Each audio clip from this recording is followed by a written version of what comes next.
Hello बच्चों, हम लोग कक्षा 10 हिंदी मीडियम मैथ्स पढ़ रहे हैं और मैथ्स में हमने लगभग 2 चैप्टर कवर कर लिए हैं। आज हम लोग तीसरा चैप्टर पढ़ने वाले हैं। तीसरे चैप्टर का नाम है दो चर वाले रैखिक समीकरण युग्म। क्या नाम है बच्चे? दो चर वाले रैखिक समीकरण युग्म। आज की क्लास में हम इसका बेसिक जानते हैं कि क्या चीज होता है ये दो चर वाले रैखिक समीकरण युग्म। सभी बच्चों से निवेदन है कि इस क्लास को ईमानदारी से कंप्लीट पढ़िएगा। आपको एक एक पॉइंट में समझाऊंगा, अच्छे से समझ में आएगा। ठीक है ना? जैसे आप इसमें लिखा हुआ समीकरण आप बहुत पिछली क्लासों में लगभग 9th-10th में आपने समीकरण या रैखिक समीकरण पढ़ा हुआ है। बस थोड़ा सा यहाँ पे चेंज है। यहाँ पे ये है कि दो चर वाले रैखिक समीकरण युग्म क्या होता है, आइए देखते हैं। ठीक है ना? तो पहला टॉपिक ही लिखा हुआ रैखिक समीकरण क्या होता है बच्चे? रैखिक समीकरण क्या होता है? ठीक है ना? अगर आपसे पूछा जाए कि ये रैखिक समीकरण क्या है, क्या चीज? रैखिक समीकरण। ठीक है? रैखिक समीकरण क्या होता है? एक ऐसा समीकरण, क्या बच्चे? एक ऐसा समीकरण, आप कहीं भी जहां बैठे रहें, कॉपी हमेशा लेके बैठिए, एक पेन, और हमेशा, या नहीं ले पाते हैं तो जब भी कोई टॉपिक आपको पढ़ाया जाए उस टॉपिक में आप क्या करिए, समझ में आवे वही बोलिए हाँ, नहीं समझ में आ, नहीं समझ में आता कमेंट करिए सर नहीं समझ में आ रहा है। ठीक है ना? मैं आपको फिर से, हो सकता है आपको कभी दूसरा वीडियो फिर से बनाओ, आपको फिर से और दोबारा मैं समझा सकता हूँ, लेकिन आप क्या करिए, जहां भी बैठिए वहां पे बोलते रहिए हाँ समझ में आया, नहीं आया, हाँ ना करेंगे, आपको कुछ न कुछ लगेगा कि हाँ आ रहा है। ठीक है ना? तो लिखा ना आवे बोलिए भारत माता की जय, बात खत्म। ठीक है ना? आइए, रैखिक समीकरण क्या होता है? ऐसा समीकरण जिसमें चर, क्या बच्चे? चर का जो उच्चतम घात होता है, चर समझते हैं जैसे एक्स, वाई, जेड। ठीक है ना? चर कह रहा चर की उच्चतम घात, जो घात हो इसकी ना, वो कितनी होनी चाहिए? एक होनी चाहिए। क्या होनी चाहिए बच्चे? एक। अगर उसकी उच्चतम घात एक है तो ऐसे समीकरण को हम लोग क्या कहेंगे? रैखिक समीकरण कहेंगे। क्या कहेंगे बच्चे? रैखिक समीकरण कहेंगे। जैसे अगर समीकरण में बनाऊं x plus y is equal to 5, हमने क्या देखा? यहां x की उच्चतम घात कितनी है? 1, y की भी कितनी है? 1। ठीक है ना? तो हम इसे क्या कहेंगे? रैखिक समीकरण कहेंगे। अगर केवल x लिखा हो, प्लस 5 इक्वल टू 6 लिखा है, तो भी x की उच्चतम घात कितनी है बच्चे? एक है। हम कहेंगे ये भी कैसा समीकरण है? रैखिक समीकरण है। तो रैखिक समीकरण तो हमको पढ़ना नहीं है, हमको रैखिक समीकरण के साथ साथ पढ़ना क्या है बच्चे? दो चर वाले रैखिक समीकरण। कैसे समीकरण पढ़ने हैं? दो चर वाले रैखिक समीकरण युग्म। युग्म पढ़ना का मतलब ये हुआ कि समीकरण दो चर में तो हो लेकिन कोई एक नहीं होना चाहिए। युग्म मतलब पेयर, अर्थात दो समीकरण होने चाहिए। ठीक है ना? आइए हम लोग आगे बढ़ते हैं। जैसा कि ये टॉपिक था आपका रैखिक समीकरण, इसमें कुछ खास नहीं था, छोटी सी बातें थी कि एक ऐसा समीकरण जिसमें चर का उच्चतम घात कितना होना चाहिए बच्चे? एक हो, उसे क्या कहेंगे? रैखिक समीकरण कहेंगे। ठीक है ना? ये टॉपिक आपको समझ में आया। जैसे देखिए एक एग्जाम्पल आपको दिया भी गया है। क्या दिया गया एग्जाम्पल? कि 2x plus 3y is equal to 8। ठीक है ना? यहां देखते हैं x की घात, हम घात भी देखते हैं तो किसकी देखते हैं? चर की घात देखते हैं। ठीक है ना? हम किसी अचर को नहीं देखेंगे, 2 की पावर नहीं देखेंगे, 3 की नहीं देखेंगे, 8 की नहीं देखेंगे, किसकी देखेंगे बच्चे? x की देखेंगे, चर की। x की पावर कितनी? 1। y की पावर कितनी? 1। हम ये देख रहे हैं यहां दो चर हैं, चर तो दो है, एक हो या दो है, लेकिन पढ़ना तो रैखिक समीकरण है इस टॉपिक में। रैखिक का मतलब जिसकी घात कितनी होनी चाहिए, एक हो, उसे हम क्या कहेंगे, रैखिक समीकरण कहेंगे। ठीक है ना। आगे बढ़ते हैं बच्चे। अगला आपके पास हेडिंग है दो चर वाले रैखिक समीकरण युग्म। क्या बच्चे, दो चर वाले रैखिक समीकरण युग्म। अर्थात अब हमारे पास क्या होंगे, चर कितने होंगे, वहां पर रैखिक समीकरण चर एक हो सकते हैं, दो हो सकते हैं, तीन, चार, पांच, लेकिन हो तो रैखिक समीकरण। लेकिन यहाँ कंडीशन क्या है, चर कितने होने चाहिए, दो। कितने चर होने चाहिए बच्चे, दो चर होने चाहिए। दो चर वाले क्या होने चाहिए, रैखिक समीकरण होने चाहिए। ठीक है, रैखिक का मतलब आप पीछे पढ़ लिए।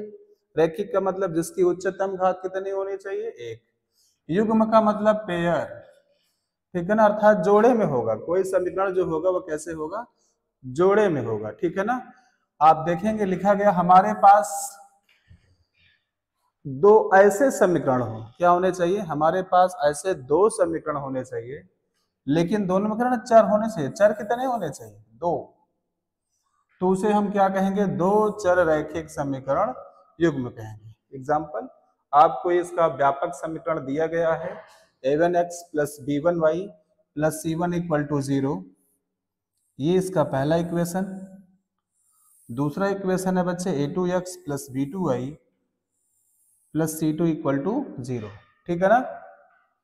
ये दो इक्वेशन है जिसमें चर कितने हैं, दो, x and y, x and y। समीकरण कितने हैं, दो। ये पहला समीकरण है और ये हमारा दूसरा समीकरण है।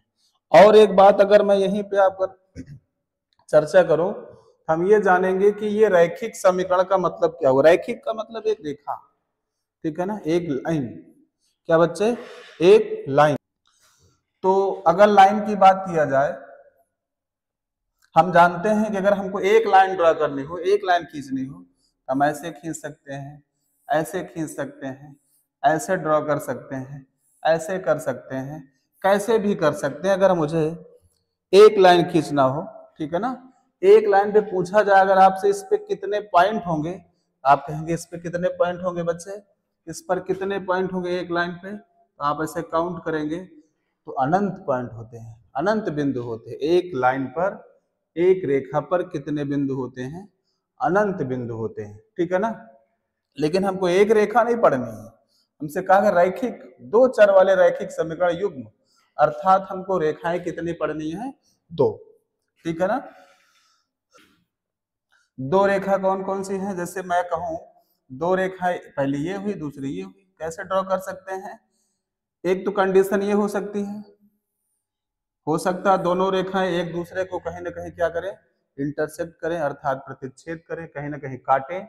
ठीक है ना, कहीं पे कट कर सकती हैं, किसी न किसी पॉइंट पर कट करेंगे, एक कंडीशन। दूसरी हो सकता है दोनों एक दूसरे को कभी टच ही ना करें, काटे ही ना। ठीक है ना। ऐसी रेखाओं को हम लोग क्या कहते हैं, समांतर रेखा कहते हैं। क्या कहते हैं बच्चे, समांतर रेखा कहते हैं। तीसरी कंडीशन ये हो सकती है, हो सकता है पहली लाइन और दूसरी लाइन उसी एक दूसरे के ऊपर हो जाए। क्या हो जाए बच्चे, जैसे पहली गई है उसी के ऊपर कौन चली जाए, दूसरी। इसे हम क्या, कैसी लाइन कहते हैं, इसे हम संपाती कहते हैं। ठीक है ना। ऐसी लाइन को हम लोग कौन सी रेखा कहते हैं बच्चे, प्रतिच्छेदी रेखा कहते हैं। और ये पहली कंडीशन। दूसरी कंडीशन क्या हो सकती है कि दोनों एक दूसरे के क्या हो, समांतर हो। और तीसरी कंडीशन क्या हो सकती है, हो सकता है दूसरे के ऊपर चले जाए एक दूसरे के, इसे क्या कहेंगे हम, संपाती। ठीक है ना। तो इन दो चर वाले रैखिक समीकरण मतलब दो रेखाओं को हम लोग तीन तरीके से व्यवस्थित कर सकते हैं। ठीक है ना। एक हो सकता है दोनों एक दूसरे को कहीं कट करें, दूसरी कंडीशन हो सकता है कहीं टच ही ना करे, समांतर हो, तीसरी कंडीशन हो सकता है उसी के ऊपर गई हो। ये तीन कंडीशन, इसी तीनों कंडीशन को लेकर हमें इस चैप्टर को अच्छे से पढ़ना है। आइए देखते हैं आगे नेक्स्ट टॉपिक। कह रहा है ग्राफ द्वारा हल करना। क्या कह रहा है, ग्राफ द्वारा हल करना। ठीक है ना। ग्राफ द्वारा हल करेंगे किसको, उसी समीकरण को, उसी दो चर वाले रैखिक समीकरण को हमको सॉल्व करना है। लेकिन कैसे सॉल्व करना बच्चे, ग्राफ द्वारा, ठीक है ना, ग्राफ द्वारा, ठीक है। तो इसको हम ग्राफ द्वारा तीन स्थितियां जो हम पीछे बता चुके हैं आपको, तीन स्थितियां कौन सी, पहली स्थिति की बात किया जाए, वो पहली स्थिति ये होती है कि हो सकता है कि दोनों रेखाएं एक दूसरे को क्या करें, प्रतिच्छेद करें, एक कंडीशन। दूसरी कंडीशन हो सकती है वे एक दूसरे को कहीं नहीं काटेंगी, अर्थात एक दूसरे के क्या होंगी, समानांतर होंगी। तीसरी कंडीशन बच्चे हो सकता है पहली लाइन और दूसरी लाइन दोनों एक दूसरे के ऊपर हो जाए, इसे हम संपाती कहेंगे। तीन सिचुएशन होगी, तीन कंडीशन, तीनों पे अगर हम ये देखते हैं कि ग्राफ द्वारा पहली कंडीशन स्थिति में हम ये बता रहे हैं कि हो सकता है जब ऐसी कंडीशन दिखे कि रेखाएं जो है आपकी वो एक बिंदु पर मिलती हो, किस पर मिलती हो बच्चे, एक किसी एक बिंदु को कट करती हो, अर्थात उसे प्रतिच्छेदी रेखा कहते हैं। ऐसी कंडीशन में इन दोनों के रेखाओं के बीच में जो रिलेशन होता है, जो संबंध होता है, उस संबंध को हम लोग क्या कहते हैं, वो रेखाएं कैसी होंगी, संगत होंगी। कितनी होंगी, संगत होंगी। क्या होंगी बच्चे, संगत होंगी, ठीक है ना, एक चीज। दूसरी चीज संगत हुई तो हम ये कहेंगे इसका कुछ ना कुछ सलूशन होगा, इसका कोई ना कोई हल होगा। तो अगर कहीं कट कर रही है तो किसी न किसी पॉइंट पे कट, अगर कट हुई तो इसका मतलब उसका हल निकलेगा। इसके कितने हल होंगे, एक हल होंगे। तो इसके कितने हल होंगे बच्चे, एक हल होंगे, ठीक है ना। एक हल को हम ये भी लिख सकते हैं, या एक हल बोले या इसे बोल दें किसके, अद्वितीय हल होंगे। क्या होंगे बच्चे, अद्वितीय हल होंगे, ठीक है ना, अद्वितीय हल होंगे। दूसरी कंडीशन जब दोनों रेखाएं क्या हो जाएं, समांतर हो जाए। अगर दोनों रेखाएं समांतर हो जाती हैं तो अगर पूछा जाए इन दोनों रेखाओं के बीच में क्या रिलेशन है, कौन सा रिलेशन दिख रहा है, दूर दूर तक कोई नाता नहीं, ठीक है ना, कोई नाता नहीं, कहीं भी कहीं कट ही नहीं करेंगे। जब कहीं कट नहीं कर रहे हैं तो इनके बीच में जो रिलेशन होगा, जो संबंध होगा, वो क्या होगा बच्चे, असंगत होगा। क्या होगा बच्चे, असंगत होगा। और इसके कितने हल होंगे, जब कहीं कट ही नहीं हो रहा है ऐसी कंडीशन में इसके एक भी हल नहीं होंगे, कहेंगे नो सॉल्यूशन, कोई भी हल नहीं होगा, ठीक है ना। तीसरी कंडीशन जब पहली रेखा दूसरे के ऊपर चले जाए, पहली रेखा दूसरे के ऊपर ही हो, इसका मतलब पहली दूसरी उसी के ऊपर, मतलब दोनों कई पॉइंट पर, प्रत्येक पॉइंट पर जितनी पहली पे पॉइंट होंगे उतने ही दूसरी पर भी पॉइंट होंगे, बिंदु होंगे। ऐसे में एक्स वाई के बहुत सारे मान आएंगे, अर्थात हम कहेंगे ऐसी कंडीशन में, इसे हम क्या बोलते हैं बच्चे, इसे हम संपाती कहते हैं। और ऐसी कंडीशन में हम कहते हैं कि इन दोनों रेखाओं के बीच में जो रिलेशन होगा वो संगत और अनिश्चित होगा, या ये भी कह सकते हैं संगत और आश्रित होगा, ठीक है ना। आश्रित भी लिखा मिल सकता है, अनिश्चित, दोनों एक ही जैसी है। और संगत जहां पे सलूशन हो, ठीक है, जहां पर कोई ना कोई हल निकले, चाहे एक चाहे अनेक हल हो, अनंत हल हो, ठीक है ना। ऐसी कंडीशन में उन दो रेखाओं के बीच में जो संबंध होगा वो संगत होगा, और अगर हल नहीं होगा तो उनके रेखाओं के बीच में जो संबंध होगा वो क्या होगा, असंगत होगा, ठीक है ना। तो आप लोग इसको एकदम ध्यान से देखेंगे, बेसिक चल रहा है अभी आपका दो चर वाले के समीकरण, ठीक है ना, एकदम इत्मीनान से देखिए, ठीक है। आगे बढ़ते हैं बच्चे, अब आगे की बात करते हैं। तो आगे हमको टॉपिक है हमारे पास ग्राफी बीजी विधियां। क्या है बच्चे, बीजी विधियां, ठीक है। दो चर रैखिक समीकरण को हल करने के बीज, एक तो हल था आपका ग्राफ मेथड, एक कौन सा मेथड है, ग्राफ मेथड, ग्राफ से आपको हल करना है, ठीक है ना। दूसरा आपके पास है विजी विधियों में, एक है प्रतिस्थापन, दूसरा होता है बच्चे उन्मूलन या विलोपन विधि, तीसरा होता है वज्र गुणनखंड विधि, जो हमारे यहाँ अब नहीं रहा, पहले हमारे सिलेबस में रहता था। अभी जो है कुछ न कुछ टॉपिक कट गए हैं हमारे यहाँ सिलेबस में, जो है वो है क्या है, प्रतिस्थापन विधि और विलोपन विधि। तो सबसे पहली विधि को देखते हैं। नाम क्या है बच्चे इसका? इसका नाम है प्रतिस्थापन विधि। क्या नाम है? प्रतिस्थापन विधि। प्रतिस्थापन विधि कहता क्या है, ध्यान से देखेंगे तो कह रहा है किसी समीकरण, क्या कह रहा है बच्चे, किसी समीकरण से एक चर का मान निकालो। कोई एक समीकरण लीजिए। आप समीकरण लेंगे कैसे बच्चे? समीकरण लेना क्या है, दो चर वाले रैखिक समीकरण है तो हम समीकरण भी हमको दो लेने पड़ेंगे। जैसे अगर मैं ले लूं, लिखा गया हो x plus y is equal to 8 and x minus y is equal to 6। ये समीकरण हमारा फर्स्ट है और ये सेकंड है, ठीक है ना। तो पहली बात वो क्या कह रहा है, पहली बात कह रहा है आप लोग भी उसी तरह पढ़िए जैसे कि हमारी इस क्लास में एक ऐसा व्यक्ति है जो हमारे लोग की पूरी क्लास को एकदम ध्यान से देखता है, ठीक है ना। एक भी चीज मिस्टेक नहीं करता, कहीं भी इधर उधर उसकी निगाहें नहीं होती है, उसकी निगाहें केवल बोर्ड पर होती है, एक एक अक्षर को देखता है, ठीक है ना। अब आप ये जानना चाहेंगे वो कौन है, तो सोचिए वो कौन होगा जो हमारी पूरी क्लास को इत्मीनान से देखता है, पूरी क्लास को देखता है, इधर उधर बिल्कुल नहीं जाता, एक एक अक्षर देखता है। ठीक उसी प्रकार आप लोग भी देखिए, ठीक है।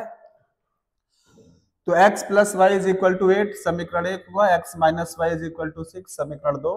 तो उसने कहा किसी एक समीकरण से, किसी एक समीकरण से एक चर का मान निकालिए, किसी को ले लीजिए। अगर मैं इक्वेशन किसको ले लूं, समीकरण एक से, समीकरण एक को ले लिए थे, कह रहा समीकरण एक से या किसी समीकरण से एक चर का मान निकालिए।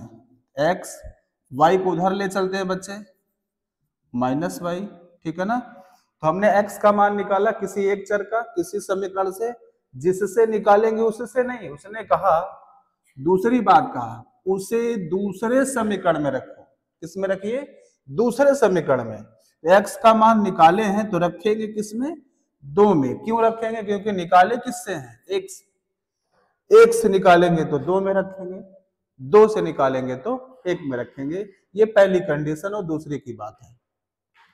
अब x का मान निकालेंगे तो रखेंगे किसमें? दो में। लिखेंगे x का मान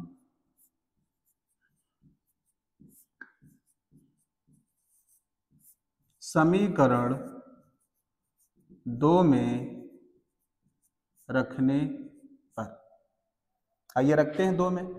तो जहां पे x है वहां क्या लिख दिया जाए बच्चे? 8 माइनस वाई पहले से था इज इक्वल टू 6। अब 8 तो प्लस में उधर जाएगा तो माइनस हो जाएगा, माइनस वाई जुड़ के कितना वाई हो गया? -2y, 6 minus 8। आगे देखते हैं, -2y इज इक्वल टू 6 में से 8 को माइनस करेंगे, 6 में से 8 को घटाएंगे तो बच्चे कितना आएगा? -2। माइनस से minus cancel, y is equal to 2/2, 2 एक कम 2। y की वैल्यू कितनी आई बच्चे? 1, ठीक है ना। अब कह रहा है तीसरी बात, उसने कहा कि दूसरे चर का मान निकालिए। निकाल लिए किसी एक का, भाई एक चर का निकाले थे, उससे दूसरे का चर का निकलेगा, और वो कह रहा है फिर पहले वाले में मान। अब आप स्वतंत्र हैं, उस y का मान चाहे एक में रखिए चाहे दो में रखिए, किसी में रख सकते हैं, आपका आंसर आएगा। तो हम क्या करते हैं, y का मान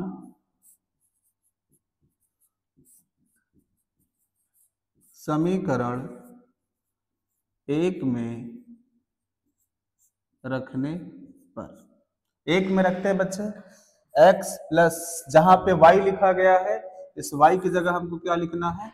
1 is equal to 8। x is equal to का 1 उधर जाएगा, 8 माइनस 1, x की वैल्यू कितनी आई? 7, ठीक है ना। तो ये एक मेथड था, मेथड का नाम क्या था बच्चे? प्रतिस्थापन विधि, ठीक है ना।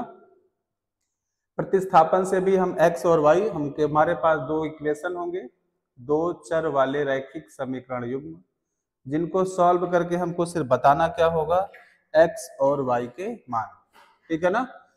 तो आप लोग अच्छे से सीखे होंगे इसको कि x y का मान कैसे निकालेंगे, क्या कंडीशन है कि सबसे पहले किसी एक समीकरण से हम क्या करेंगे, किसी एक चर का मान निकालेंगे और वो चर का मान जिस समीकरण से निकालेंगे उसमें नहीं, किसी दूसरे में, एक से निकालेंगे तो 2 में रखेंगे और 2 से निकालेंगे तो 1 में रखेंगे। ये आपके ऊपर है, आप वह मान किससे निकालना पसंद करते हैं।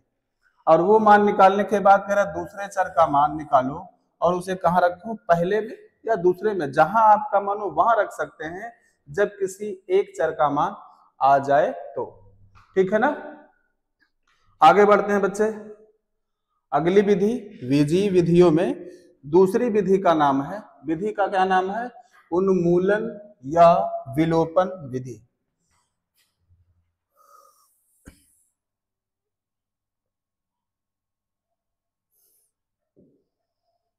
दूसरी विधि जिसका नाम क्या है बच्चे, उन्मूलन या विलोपन विधि। अब ये विधि क्या कहता है, ये पहली कंडीशन कहता है आपको इक्वेशन तो बनाने ही है, ठीक है ना, इक्वेशन बनाने। जैसे हमारी अभी हमने एक इक्वेशन लिया था, क्या लिया था बच्चे, x plus y is equal to 8 और x minus y is equal to 6, ये हमारे पास एक इक्वेशन था, ठीक है ना। अगर देखा जाए तो उसने सबसे पहले क्या कहा है इसमें कि किसी एक चर का गुणांक समान बनाओ। अगर बना है तो कोई समस्या नहीं है, नहीं बना है तो बनाओ। जैसे यहाँ चर, इसका x गुणांक 1 है, इसका भी गुणांक कितना 1, पहले से बना बनाया। जब बना बनाना हो तो कोई समस्या नहीं है, नहीं है तो बनाएंगे, ठीक है ना। कैसे बनाएंगे, ठीक है ना, जैसे इक्वेशन लिखा हो हमारे पास 2x plus 3y is equal to कुछ भी 5, या लिखा हो 4x माइनस 5y, यहाँ y होगा बच्चे, इज इक्वल टू 7, कुछ भी लिखा है इसे। अब गुणांक बराबर करने का मतलब किसी यहाँ पे 2 लिखा है, यहाँ पे 4 लिखा है, या तो ये 2 हो जाए या तो ये 4 हो जाए, या यहाँ पे देखा जाए y का गुणांक 3 है, y का गुणांक 5 है, या तो ये 5 हो जाए या तो ये 3 हो जाए। बराबर तो करना है गुणांक को, उसने पहली कंडीशन कहा है किसी एक चर का गुणांक को क्या बनाइए, समान बनाइए। तो हम क्या करते हैं, अगर आसान क्या है कि 2 को 4 बनाया जा सकता है, कैसे, इस इक्वेशन में पूरे पूरे में क्या कर दिया जाए, 2 से गुणा कर दिया जाए तो ये 4 बन जाएगा, ठीक है ना। तो इक्वेशन को गुणांक किसी भी चर का, चाहे x चाहे y, किसी के गुणांक को हम लोग क्या बनाएंगे, समान बनाएंगे। ठीक, वहां बना बनाना था तो नहीं बनाएंगे, नहीं बनाए तो बनाएंगे, बनाना पड़ेगा, ठीक है ना। अब यहाँ पहले से बना हुआ है, अब बना हुआ है तो क्या करेंगे, ध्यान से देखिए। अगली कंडीशन कह रहा है जोड़ या घटाकर एक चर को खत्म करो। विलोपन का मतलब ही हुआ ना, एलिमिनेट कर दीजिए, हटा दो, ठीक है ना। विलोपित कर दिया जाए, किसी एक चर को क्या कहिए, जोड़कर या घटाकर विलोपित कर दीजिए, हटा दीजिए। अब कैसे हटाएंगे, जिस चर के गुणांक समान होंगे उनका चिन्ह देखेंगे।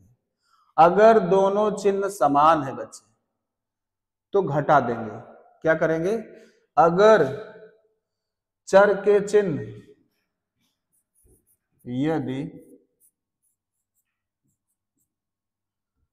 समान चरों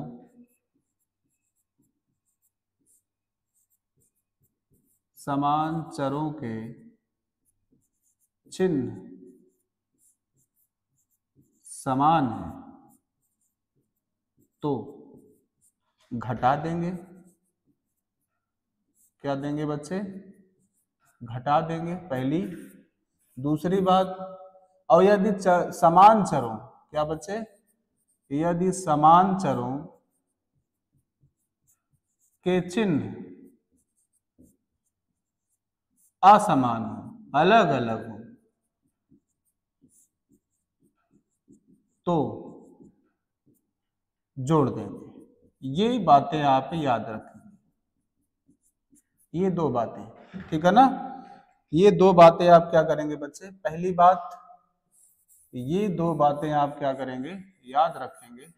पहली बात क्या, यदि समान चरों के चिन्ह समान हो तो घटा देंगे। जैसे समान चर x और x के चर समान है, चिन्ह यहाँ भी प्लस है यहाँ भी प्लस है, तो क्या करेंगे, घटा देंगे। ठीक है ना, क्या करेंगे, घटा देंगे। और यदि आप देखेंगे ये कि चर, समान चर के गुणांक तो समान है, गुणांक भी समान है, लेकिन चिन्ह क्या है, अलग अलग, ये प्लस में और ये माइनस में है। अगर ऐसा है तो क्या करेंगे, जोड़ देंगे। यहाँ तो दोनों कंडीशन लग सकती है, चाहे जोड़ दीजिए और चाहे घटा दीजिए। तो आसान क्या लगता है हमें, आइए जोड़ देते हैं इन दोनों को। जोड़ते हैं तो y से y कैंसिल आउट हो जाएगा बच्चे। एक x और एक x जुड़ के कितने x हो जाएंगे, 2x, 8 और 6 14, x बराबर 14/2, 2 सते 14। x की वैल्यू कितनी आई बच्चे, 7। तो कह रहा है कि जोड़ या घटाकर खत्म, एक को खत्म कर दिए तो कह रहा है दूसरे चर का मान निकालो। निकल गया दूसरे, जिसको खत्म कर दिए तो दूसरे का तो आएगा ही। जब एक को खत्म करेंगे तो दूसरे चर का मान आएगा। फिर कह रहा है फिर पहले चर का मान निकालिए। पहले चर का कैसे निकालेंगे, इस x का मान किसी भी समीकरण में रख सकते हैं, चाहे 1 में और चाहे 2 में। तो लिखेंगे x का मान समीकरण किसी में रख दीजिए, 1 में रखने पर। आइए रख देते हैं। एक लिखा x, जहां x लिखा वहां 7 plus y is equal to 8। तो y इज इक्वल टू हुआ 7 प्लस में इधर आएगा तो माइनस में हो जाएगा। तो y की वैल्यू कितनी है बच्चा, 8 में से 7 माइनस करेंगे तो 1। ये हुआ आपका विलोपन विधि, ठीक है ना। उम्मीद करते हैं आपको बहुत ही अच्छे से सारी बातें समझ में आई होंगी। अगर आपको कोई बातें ऐसी लगे जो ना समझ में आए बच्चे, आप कमेंट करिए, कमेंट में बोलिए सर ना समझ में आ रहा है। हमारा मास्टर साहब जो है, मास्टर साहब कुछ और बताए ना, आप कुछ और बतावत हैं। अगर ऐसा कुछ आप सब कला गए तो आप सब हमसे बिल्कुल कमेंट करके पूछ सकते हैं कि मास्टर कैसे कह रहा है, ठीक है ना। तो मास्टर आपको वही बता रहे जो आपको रूल है, जो आपके यहाँ नियम है। ठीक इसी प्रकार से आपको बोर्ड के एग्जाम में भी क्वेश्चंस को सॉल्व करने होंगे, ठीक है ना। आइए, हाँ अगर कोई बातें कम समझ में आए, वीडियो को आप पीछे जाइए, थोड़ा सा दोबारा पढ़िए, 3 बार पढ़िए, 4 बार, 1 बार तो आपको अच्छे से आएगा ये, ठीक है ना। बार बार पढ़िए, आएगा। अगला टॉपिक है बच्चे समीकरणों की संगति। समीकरणों की संगति, अब इसकी संगत क्या होती है, वही समीकरण जो हमारे पास दो चर वाले रैखिक समीकरण युग्म है। पहला समीकरण जिसका नाम आपके सामने था a1x plus b1y plus c1 is equal to 0, और दूसरा था a2x plus b2y plus c2 is equal to 0। कह रहा इन्हीं समीकरणों की संगति कैसी है, कैसी संगति है, ठीक है ना। जैसी संगति होगी वे संगत का असर जैसा होगा देखा जाएगा, ठीक है ना। आप लोग अच्छे बच्चे हैं, आप लोग का संगत अच्छी होगी, तो ऐसे ही इस समीकरण की भी देख लेते हैं इसकी संगत कैसी है। आइए, तो सबसे पहले हम लोग क्या करेंगे बच्चे, पहला काम इनका रेशियो निकालेंगे, अनुपात a1/a2। क्या निकालेंगे, a1/a2 और b1/b2 निकाले। और हमको क्या मिला, दोनों बराबर है नहीं है, a1/a2 b1/b2 दोनों बराबर नहीं है। अगर बराबर नहीं होगा तो जैसे वहां पढ़े थे, ठीक है ना, इसका मतलब ये हुआ कि वे रेखाएं जो होंगी वो एक दूसरे एक बिंदु पर मिलती हैं। अर्थात जो रेखाएं होंगी कुछ इस प्रकार से, वे एक दूसरे को क्या करेंगे, मिलती होने का मतलब प्रतिच्छेद करती हैं। क्या करती हैं बच्चे, प्रतिच्छेद करती हैं, या प्रतिच्छेदी रेखा होंगी, ठीक है ना।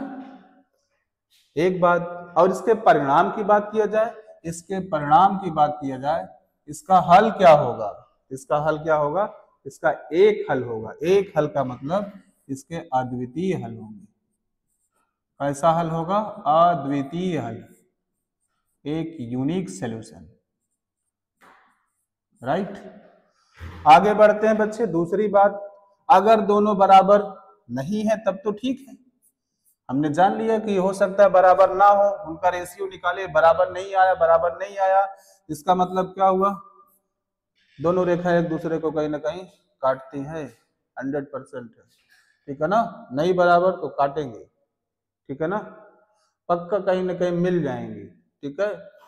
तो लेकिन हो सकता है अनुपात निकाला जाए दूसरे के बराबर हो जाए। अगर दूसरे के बराबर हो तीसरा भी निकालेंगे। अगर A1/A2 बराबर हुआ, ठीक है ना, तो C1/C2 को भी चेक करेंगे, A1/A2 B1/B2 अगर आपस में इक्वल नहीं है तब तो पहली बात, लेकिन अगर A1/A2 B1/B2 बराबर नहीं है तो तीसरी बात को देखेंगे, क्या तीसरा जो है C1/C2 इक्वल है, नहीं। हमने देखा ये C1/C2 इक्वल नहीं है, इसका मतलब ये हुआ इनकी संगत की बात किया जाए तो ये दोनों रेखाएं क्या होंगी, समानांतर होंगी, कहीं मिलेंगे ही नहीं, ठीक है ना, कहीं नहीं मिलेंगे। अगर दोनों बराबर रहें तो मिल जाएंगे, कहीं ना कहीं मिलेंगे, ठीक है ना, कुछ न कुछ काम की बातें होंगी। लेकिन कौन सी बातें होंगी अब वो आप लोग जानिए, कौन सी बातें होंगी, जो बात आप समझ पाए वो आप समझ लीजिएगा। लेकिन यहाँ दूसरी बात ये है, अगर A1/A2 B1/B2 बराबर हो गए तो तीसरे को देखेंगे का तीसरा का बराबर है, हमने देखा तीसरा का बराबर ना है। तीसरा बराबर नहीं है, इसका मतलब बच्चे कहीं नहीं मिलेंगे, कट्टी हो गई है, दोनों में क्या हो गई, कट्टी, नहीं मिलेंगे दोनों, ठीक है ना, नहीं मिलेंगे तो कोई बातें नहीं होगी। जब कोई बात नहीं होगी तो कोई हल ही नहीं निकलेगा, राइट ना। जब बतियाएंगे ही नहीं तो कोई बातें नहीं, लेकिन दो लोग मिलेंगे तो कोई ना कोई बात होगी, लेकिन बात कैसे होगी, एक बात होगी, एक हल निकलेगा, ठीक है ना। लेकिन अगर दो लोग बराबर हुए तीसरा का बराबर ना हुआ, मतलब यहाँ तो दो लोग के बाद तीसरा का भी बतियाने आना चाहिए, तीसरा बतियाने बातें नहीं हुई, इसका मतलब कंडीशन ये हुई रेखाएं कैसे होंगी, समानांतर होंगी, और हम कहेंगे उसका कोई सोल्यूशन नहीं होगा, इसका कोई भी हल नहीं होगा, ये कोई बातचीत नहीं करेंगे, काफी दूर दूर हैं, ठीक है ना। तीसरी कंडीशन वही फिर से A1/A2 B1/B2 आए, बतियाने बात हो गई, नहीं हुई होगी, हुई होगी नहीं होगी, लेकिन इक्वल है दोनों, दोनों इक्वल हो गए तो C1/CD को चेक किए वो भी बराबर हो गए, तीनों बराबर हो गए।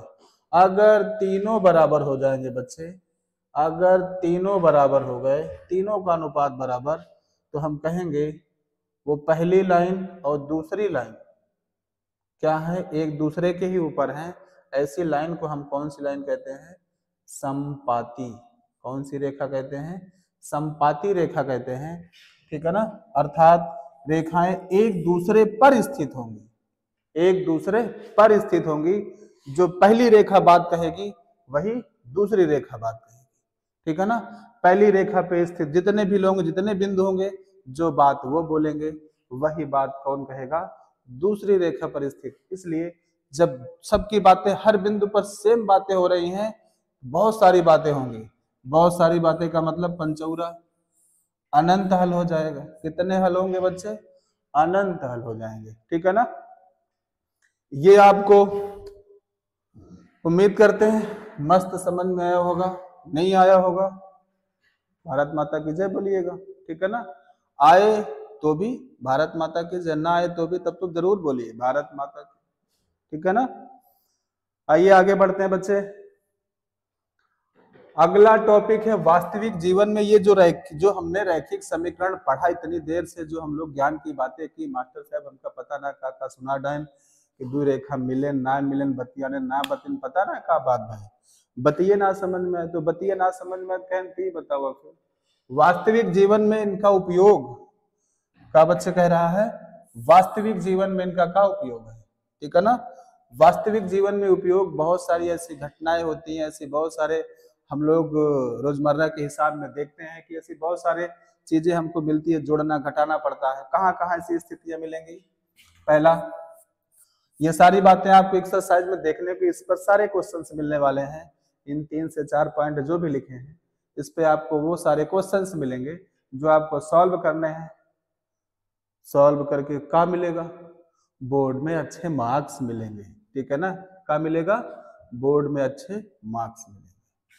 तो दो वस्तुओं की कीमत निकालेंगे, कह रहा है क्या करेंगे, वास्तविक जीवन में दो वस्तुओं की कीमत निकालेंगे। कैसे हो? पेन जैसे पूछ ले 5 पेन की कीमत, 5 पेन की कीमत पता नहीं, कुछ तो रही होगी। एक आदमी गया 5 ठो पेन खरीद लिया, 10 ठो किताब खरीद लिया, दुकानदार कहा हमको 150 दे दीजिए, ठीक है ना।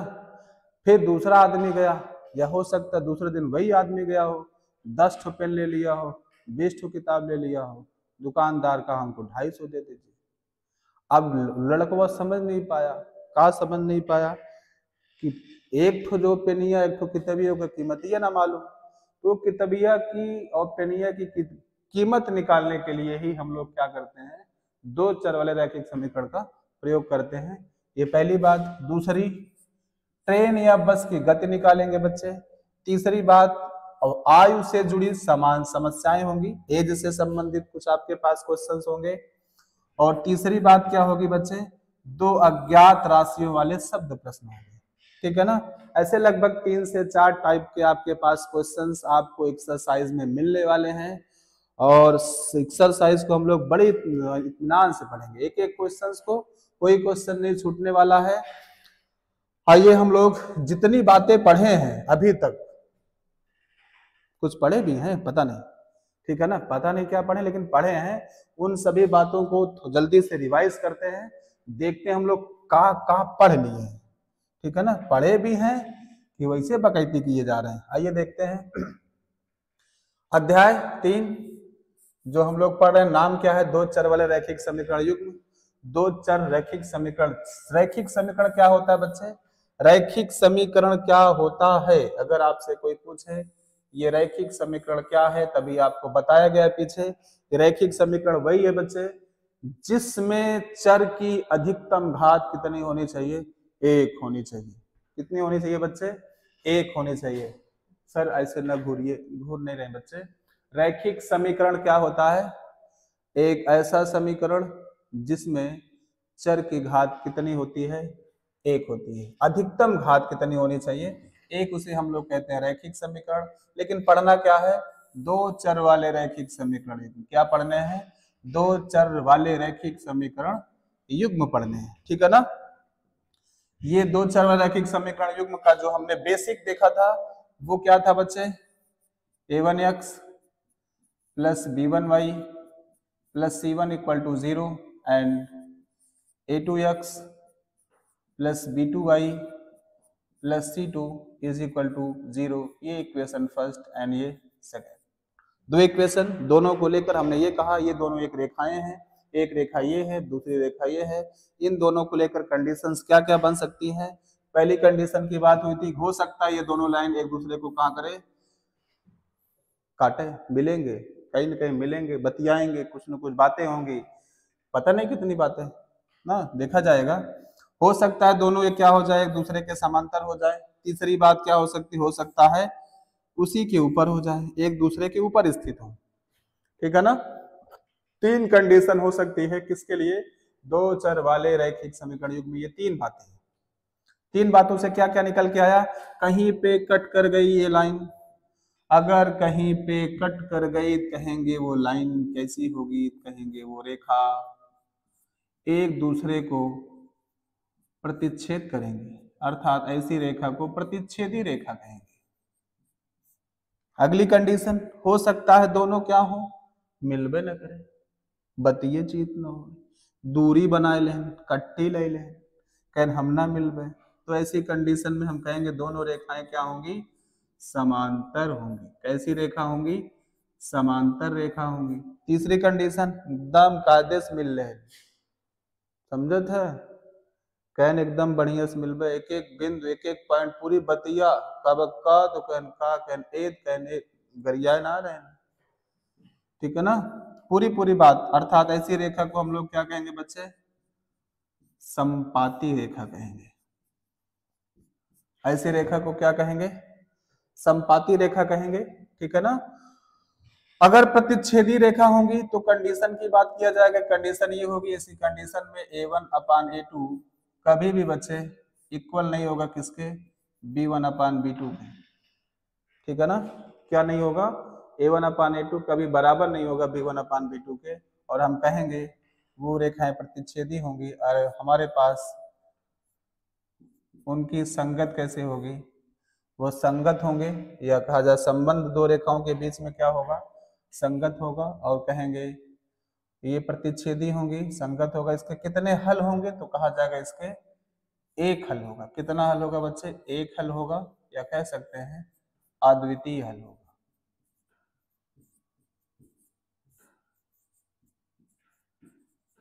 ठीक है ना। दूसरी बात, समांतर रेखा की बात किया जाए, कंडीशन क्या होगी कि A1/A2 इक्वल होगा B1/B2 के, लेकिन तीसरा इक्वल नहीं होगा। ठीक है ना। सारी बातें पीछे पढ़े, तेजी के साथ देख लेते हैं। तो ऐसी कंडीशन में क्या होंगे, ये असंगत होगा बच्चे, क्या होगा, असंगत होगा। और इसके कितने हल होंगे, कोई हल नहीं होगा, कोई हल ही नहीं हो, बतिया ही नहीं है, कोई बातें चीत नहीं किए दोनों लोग, बहुत दूरी बना लिए, कोई हल नहीं, कोई हल नहीं।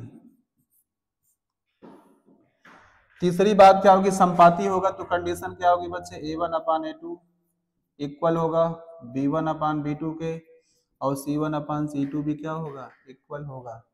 ठीक है ना। कायदे से बातचीत होगी, चीत बात होगी, जो भी होगी, ठीक है ना, होगी। लेकिन इस कंडीशन में क्या होगा, संगत होगा और अनिश्चित या आश्रित बोल सकते हैं। ठीक है ना। और इसके कितने हल होंगे, अनेक हल होंगे, बहुत सारी बातें होंगी। ठीक है ना। ये इतनी बातें हम लोग पढ़े। इसके अलावा हम लोग क्या पढ़े, किन समीकरण हल करने की विधियों की बात किया जाए। विधियों की बात की जाए, विधियां कितनी पढ़नी है बच्चे, हमको पढ़नी कितनी विधियां हैं, 3। नंबर 1 कौन सी, एक तो ग्राफ, दूसरा प्रतिस्थापन, और तीसरा बच्चे उन्मूलन या विलोपन विधि। विलोपन विधि, ये 3 विधियों से हम लोग क्या करेंगे, इन समीकरणों को हल करेंगे। ये था हम लोग, ये तीसरे अध्याय को बेसिक बातें जो हम लोगों ने जानी। ठीक है ना। अब हम लोग एक्सरसाइज को पढ़ने वाले हैं। एक्सरसाइज, इसमें जितनी भी एक्सरसाइज होंगी और जितने भी क्वेश्चंस होंगे, एक एक क्वेश्चन को बहुत आराम से लगाएंगे ताकि बोर्ड में बहुत अच्छा नंबर आवे। ठीक है ना। कोई क्वेश्चन को छोड़ना नहीं है, क्वेश्चंस एग्जाम में आते हैं। ठीक है ना। एक एक्सरसाइज पढ़ेंगे। पहली क्लास ये थी हमारे पास 2 4 रैखिक समीकरण युग्म का बेसिक क्या था, आधार क्या था इसका, क्या क्या चीजें पढ़नी है, कैसे पढ़नी है, कैसे सवाल लगाया जाए, ये सभी बातें हम लोगों ने इस वीडियो में पढ़े। इस वीडियो को आप अच्छे से पढ़िए, बार बार पढ़िए। नहीं समझ में आए तो दोबारा पढ़ लीजिएगा भैया, 2 बार पढ़िएगा, 3 बार पढ़िएगा, तब वो ना आए तो ना आए फिर। ठीक है ना। अब इतना बार पढ़ने के बाद भी ना आवे तो भारत माता की जय। ठीक है ना। तो उम्मीद करते हैं आपको सारी बातें अच्छे समझ में आएंगी। ठीक है ना। धन्यवाद।